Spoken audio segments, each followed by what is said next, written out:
This is Saturn Girl. Like this video and subscribe to my channel. Comment below because I want to know what you think. And it helps me out with the algorithm. Also, do me a favor and click the bell when you subscribe so that you get notified when my new videos drop. And my videos are the best. Anyway, I'm so excited. Well, why is that? Venus, my mama, and our luscious lady of lust, just entered Aquarius today, February 16th. Say, that's my rising sign. Fancy that. See, I've got my strappy seatbelt top on for Mama Venus in Aquarius, but it's cold and it's snowing. Anyway, she'll remain in Aquarius until March 11th. But let's look at the fun chart, shall we? So see, boom! Mama's in Aquarius. But someone else is lurking in Aquarius too, aren't they? Who is this? Oh, that's right, Pluto. Gosh, I'm dyslexic and I really like stone fruits, you know? It's almost Pluot season and they're so plump and juicy. But anyway, as soon as Venus enters the Aquarian avalanche, she's going to conjoin Pluto, our denizen of dominance and death. So I wanted to talk a little bit about what this means, and then do your horoscopes for the occasion. But the key word I think about for Venus conjunct Pluto is possessiveness. Why? Well, what does Venus even mean in astrology? She's love, beauty, desire, and attraction. What about Pluto? Well, he was the god of the underworld, wasn't he?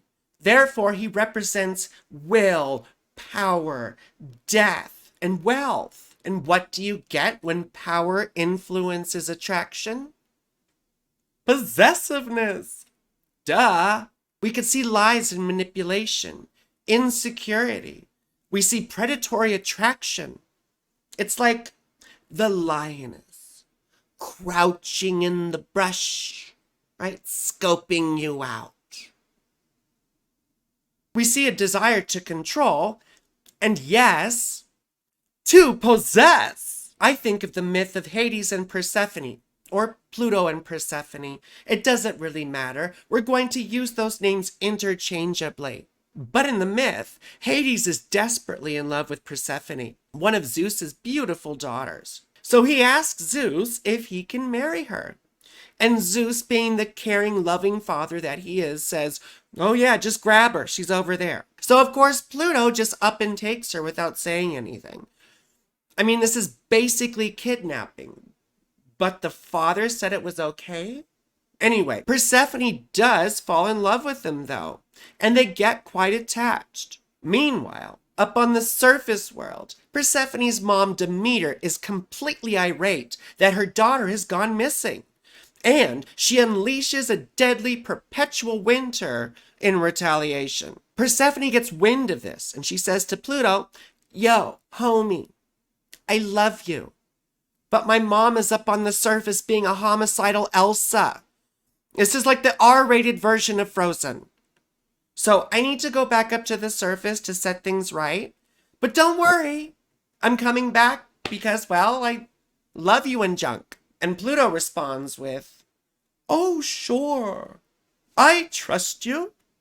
But why don't you take these pomegranate seeds with you? And what did those pomegranate seeds do? They bound Persephone to the underworld. And the result being that she had to spend 6 months of the year up on the surface, bringing in those warm months, spring and summer. And then the other 6 months down in the underworld during winter and fall. But you see how the myth very well embodies that quality of Venus conjunct Pluto. Ultimately, Persephone became the queen of hell. But initially, she was exploited.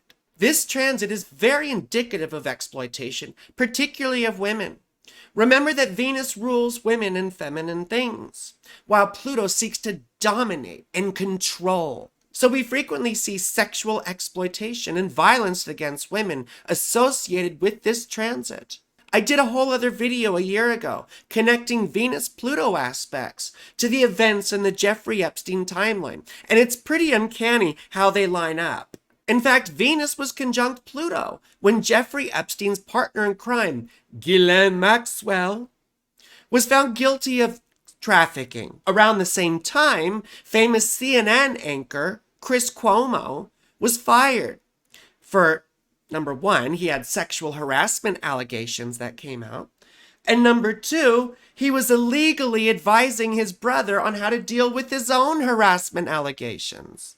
And get this, Chris Cuomo has Venus conjunct Pluto in his birth chart. Then a year later, in December of 2022, Venus was conjunct Pluto when the manosphere moron Andrew Tate was arrested also for trafficking and the R word. You know what that is, right? The R word. And guess what? He also has Venus conjunct Pluto in his natal chart. The other thing that frequently comes up is controlling women's bodies. And women's bodily autonomy right now is under a vicious assault, both in the arena of reproductive rights and also trans rights. We see struggles across the nation as the Republican Party seeks to control women's bodies and their health care. But another very literal example of control is Britney Spears' conservatorship. You may know that the famous and gorgeous Sagittarian singer was placed under legal control of her father, a renowned rotten person. And this arrangement is called a conservatorship. It's basically like having her dad as a parole officer, you know? Well, it started in February 2008 when Venus was still conjunct Pluto. And then it ended in November 2021 when Venus was applying again to a conjunction with Pluto. Yeah, we mentioned some bad people earlier with this placement, but that's not all that Venus conjunct Pluto has to offer. It's a very alluring and attractive aspect. Billie Eilish has this aspect in her natal chart, and she's got that magnetic yet creepy look. It's like those eyes are looking at you like they want to take you to the grave with them. It also has a penchant for macabre art and dark humor. Like, I think of our favorite Plutonian, Edgar Allan Poe, the famous founder of the Baltimore Ravens.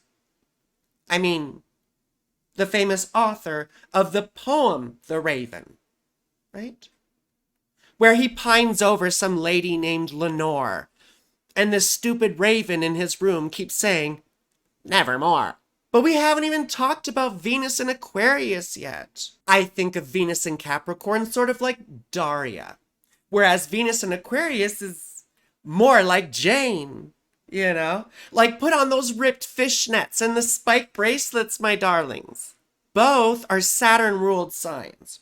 But Capricorn is sort of like Saturn in the box, whereas Aquarius is like Saturn out of the box. I mean, let's be honest. Venus in Capricorn is sort of vanilla, whereas Venus in Aquarius is more like Skittles, you know? Taste the rainbow. Mine is especially tasty, bursting with flavor. I love Aqua Venus, though. I've dated my fair share of them. They tend to fall in love with me. That is until they hate my guts, which typically happens too. People call Aqua Venus an ice queen, but I think they're so affectionate and loving. From 6 feet away. I mean, they were doing social distancing before it was even a thing, weren't they? Aquarius Venus can be a bit cold, but they melt my icy Saturnian heart. They can also be super hot and into different types of relationships and sexuality. I've met some who were poly, dominants, submissives, even relationship anarchists. We also see cerebral types who are very attracted to intelligence and depth. They also know how to cut someone off really quick. Taylor Swift has an Aqua Venus. I thought that was quite interesting. When she breaks up with someone, she breaks up with someone.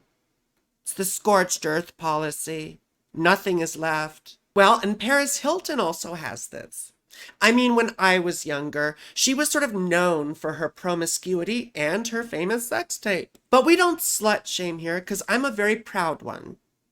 And Paris is sort of like one of my founding mamas, along with Britney Spears, Brittany Murphy. And I guess we can throw Lindsay Lohan in there, why not?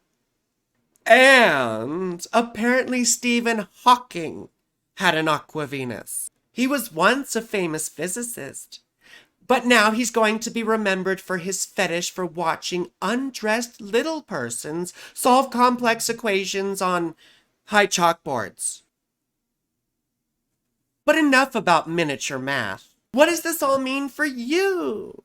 Remember, the key word here is possessiveness. I think of Michael Jackson singing, "So I've learned that love is not possession."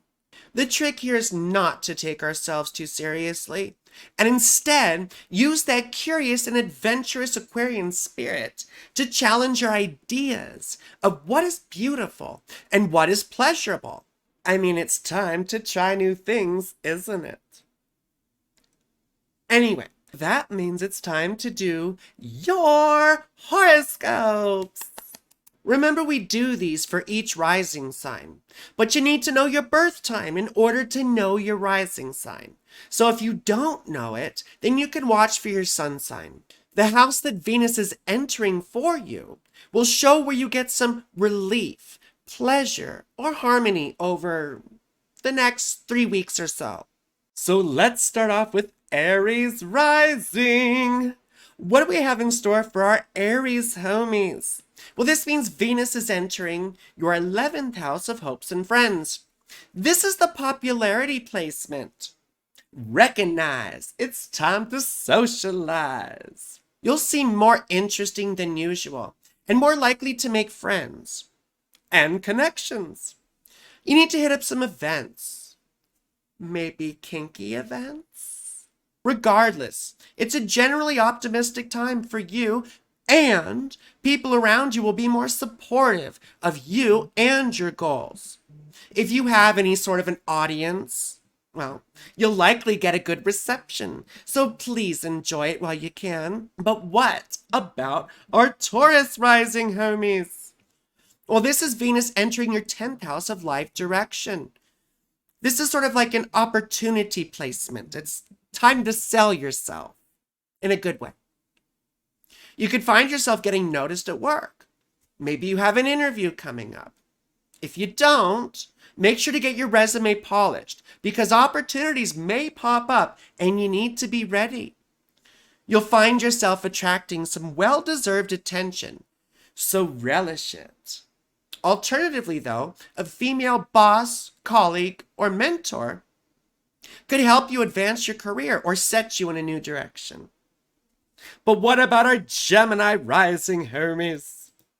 So for Gemini Rising, this means Venus is entering your 9th house of your beliefs. This is the philosophy placement. Be open to a new worldview, I say. You'll find yourself attracted to the bigger questions in life and the attractive people who ask them. What do they call that? Sapiosexual? Like, come on, I just want to taste your brain.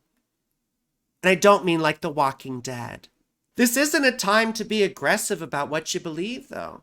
This is a time to listen, to try to understand other views and why people may have them. You may also find yourself drawn to foreign things, so try some new ethnic cuisine, while you're appropriating their religions. What about our Cancer Rising homies?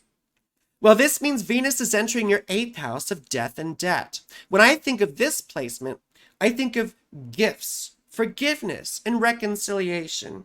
You see, we start reflecting on conflicts that we've had and the consequences. We start to wince at memories of arguments, sort of like Steve Urkel, where he says, "Did I do that?" If you've had a falling out with someone or someone's, your heart will likely soften and you'll feel a desire to make amends. Venus in the 8th house can also help us cover expenses, or sometimes give us a small gift. Maybe a tax refund, or someone pays you back for something. But the 8th house settles all accounts. But what about our Leo rising homies? Yes, me and Leo rising, I tell you. Me and Leo rising. This means Venus is entering your 7th house of partnerships. Fun, fun, fun, fun, fun. This is the date night placement. Time to show your partner off and flaunt your arm candy. If there have been any tensions in your relationship, a little fun will harmonize this sort of discord. So take your partner to a fun restaurant you've always wanted to try, a concert, or for some beautiful scenery like a sunset, or whatever you're into. But if you're single, you'll have the itch to mingle. It's likely you could meet someone new. This is Venus we're talking about here, so it could be a woman. Or perhaps a trans woman? Maybe one with Aqua Rising? I'm not dropping any hints to my Leo Rising homies. I'm just saying I'm available, you know? But what about our Virgo Rising friends? Virgo Rising. This means Venus is entering your 6th house of health and obligations. This is the healing placement, isn't it? If you've been stressed or pressed, now's the time to get a little rest. Yes, you've probably been busy taking care of things that you've been putting off, but this is a sign that you need to take care of yourself. Get enough sleep, drink plenty of water, and eat nutritious food. I don't mean the kind of bullshizzle that you have to microwave at a gas station. If you've had any sort of injuries or illnesses lately, now is the time to see a doctor or get some treatment. Remember, you need this meat bag to do all the fun things that you love to do. So take care of it. When someone asks you, what that body do? You want to be able to say, I'll be happy to show you. But what about Libra Rising? Our Libra Rising homies. This means Venus is entering your 5th house of children and fun. Well, lucky you! You got the pleasure placement! Yay! Venus rejoices in the 5th house. In fact, the 5th house gets a lot of its meanings from Venus.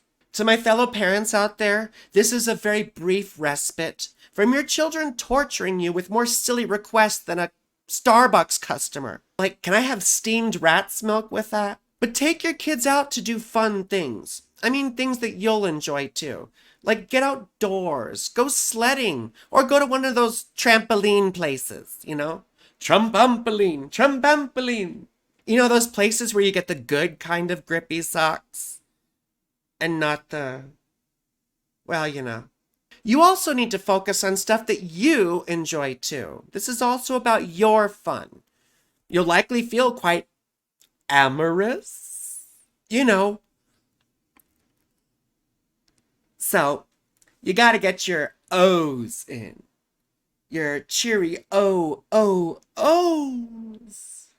But what about Scorpio Rising? Our Scorpio Rising homies. This means Venus is entering your 4th house of home, parents, and private life. This is a lovely time to enjoy your own company, in your own space. In fact, you'll have a penchant for big comfy sweaters, fuzzy blankets, and warm socks. Apparently, all the houseplants go on sale after Valentine's Day, so go pick a few up and bring some new life and color into your home. If your parents are still with us, you'll be getting along better with them, and they may seem more agreeable than usual, so don't get suspicious when they say a few nice things. But what about Sag Rising, our Sagittarius homies? This means Venus is entering your 3rd house of siblings, community, and communication. When I see this, I think of that song by Sister Sledge. You know the one. We are family. I got all my sisters with me. This usually indicates enjoying our relationships with brothers, sisters, aunts, uncles, and cousins, the extended family. You may reconnect with them. Maybe take them out for a meal or another fun activity. But either way, you'll be more articulate and thoughtful, and you'll want to share your brilliant insights with others.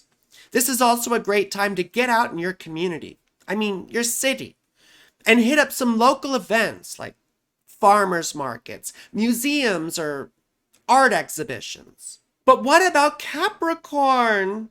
Capricorn Rising, homies.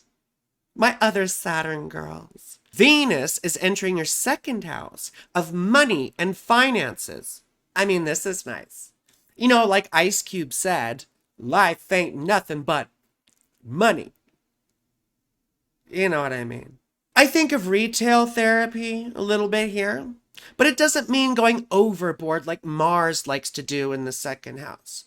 Go to Ross rather than Nordstrom Rack, or TJ Maxx, or whatever your flavor is. But allow yourself to get a few nice things and not overdo it. I'm sure you'll want to, but you'll regret it later. It's also likely that you'll see the fruits or benefits of hard work that you've been putting into things, right? So let yourself be proud of your effort. Confidence is a reward for your accomplishments and hard work. But what about our Aquarius Rising friends? Our Aqua Rising homies? Well, this is me and my people. Venus is entering our first house of self. That's mind and body and spirit, the whole you. I am excited for this because it's our time to sparkle and shine. In fact, I'm feeling so sparkly, sort of like glitter at a strip club. They all end up with a bit of me on them. This is the real pride placement, though. We feel attractive, and we want to show ourselves off. Put on that new dress. Try some new makeup. Maybe a different hairstyle. Others will be attracted to us too, and we're more likely to meet romantic partners and make connections. Your charm bar will be at a full 100%, so use it wisely, please. We'll feel hot, yes, but we have to be careful of getting snobby and stuck up. Like a high school girl bully. But mean girls tend to have things come back and bite them in the butt. And not in a good way. But what about Pisces Rising? Our Pisces Rising homies. Well, this means that Venus is entering your 12th house of isolation and self-undoing. This is the toughest house in traditional astrology. But Venus here is like the self-care placement, you see? I think of Uncle Sam, right? The American propaganda poster. And he's saying, I want you to enjoy Epsom salts and scented candles. I want you to think of this as a war on stress, and you're about to drop bath bombs. This is another healing transit, and you must find the joy in solitude during this time. Conserve your energy and be gentle with yourself. We also have to attend to our mental health and self-destructive patterns that we've cultivated. If you don't have a therapist, now is a great time to find one. And since it's Venus, it'll probably be a woman. Well, I hope all of that is useful to you. Please like, subscribe, comment, click the bell. Please consider also donating through YouTube. We have the super thanks and super chats, or through my Patreon. All my info is below in the description. But it really helps me out in making such wonderful content. Plus, I'm super cute, funny, and I know my stuff. So watch my other videos. I also just started YouTube memberships, and we have some wonderful perks like personalized horoscopes and priority readings during live streams. Also, don't forget that I do the best readings.